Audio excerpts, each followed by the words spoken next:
এই জেনারেশনের মেয়েদেরকে আপনি আপন ভাবছেন? ওরা মনেই করে না যে আমরা একজন মেয়ে। ছোট থেকে কখনো মেয়ে আমি এই এই ভাবনাটাই আমার ছিল না। ভাবনাটা শুধু তখনই হয়েছে যখন আমি সমাজে ঢুকেছি, নিজের কাজ করার চেষ্টা করেছি। ওদের ভিতরে একটা ছেলে ছেলে ভাব চলে এসেছে। মনে রাখবেন, মনে রাখবেন, টি শার্ট পরা আর জিন্স পরা মেয়েদেরকে যদি আপনি বিয়ে করেন, আপনি কপাল পুরে ছাই হয়ে যাবে। আপনি কপাল পুরে ছাই, আপনি জাহান্নামী হয়ে যাবেন, দুনিয়াতেই জাহান্নামী হয়ে যাবেন, দুনিয়াতেই জাহান্নামী। আমি নিশ্চিত এটা বলতে পারছি। আবার এমন যদি হয়, একজন বোরকাওয়ালির সাথে আপনি অ্যাফেয়ার চলছে, একজন বোরকাওয়ালির সাথে আপনার খুব ভালো একটা সম্পর্ক, ওই বোরকাওয়ালিকে নিয়ে আপনি কফি খাচ্ছেন। যুবক, তোমাকে বলছি ভালো করে শোনো, একজন বোরকাওয়ালির সাথে তুমি কফি খাচ্ছ, বুঝতে হবে ওর বোরকার ভিতরে কোনো তাকওয়া নেই। তার কারণ একজন সৎ চরিত্রবান মেয়ে কখনো তোমার সাথে কফি শপে কফি খেতে পারে না।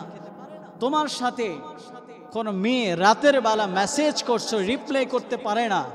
তোমার সাথে ঘন্টায় ঘন্টা সৎ চরিত্রবান মেয়ে কখনো ফোনে কথা বলতে পারে না। যুবক, আজকে তুমি এই মেয়ের পাল্লায় পড়ে একটু সৌন্দর্য দেখে তুমি পাগল হয়ে গিয়েছ। একেই আমার লাগবে, ব্যাস একেই আমার লাগবে। যে মেয়ে গোসল একদিন না করলে তার শরীর থেকে দুর্গন্ধ বের হয়, যে মেয়ে একদিন ব্রাশ না করলে শরীর থেকে দুর্গন্ধ বের হয়। যুবক, তুমি মেয়ের জন্য কেন পাগল হচ্ছ?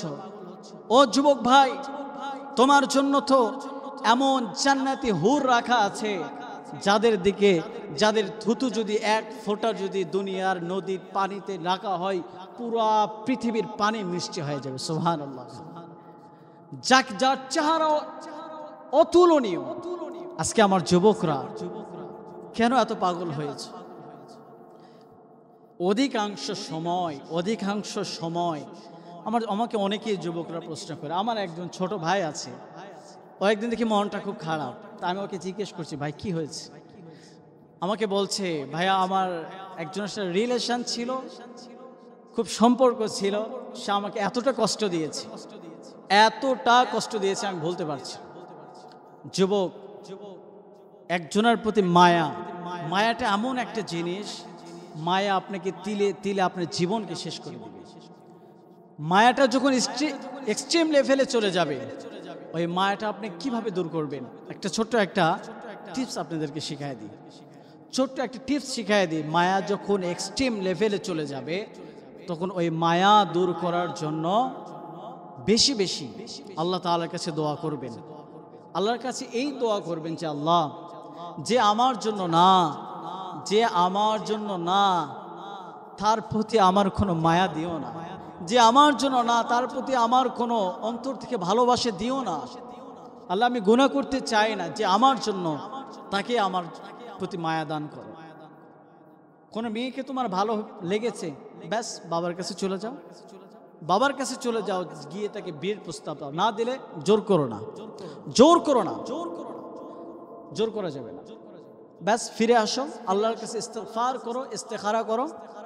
দেখবা আল্লাহ তাআলা তোমার জীবনে এমন একজন নারী, আল্লাহ তাআলা এমন একজন স্ত্রী তোমার জীবনে পাঠাবে, যে হযরতে খাদিজার মতো হবে, হযরতে আয়েশা সিদ্দিকা রাদিয়াল্লাহু তাআলা আনহার মতো হবে, যে সুমাইয়া রাদিয়াল্লাহু তাআলা আনহার মতো হবে।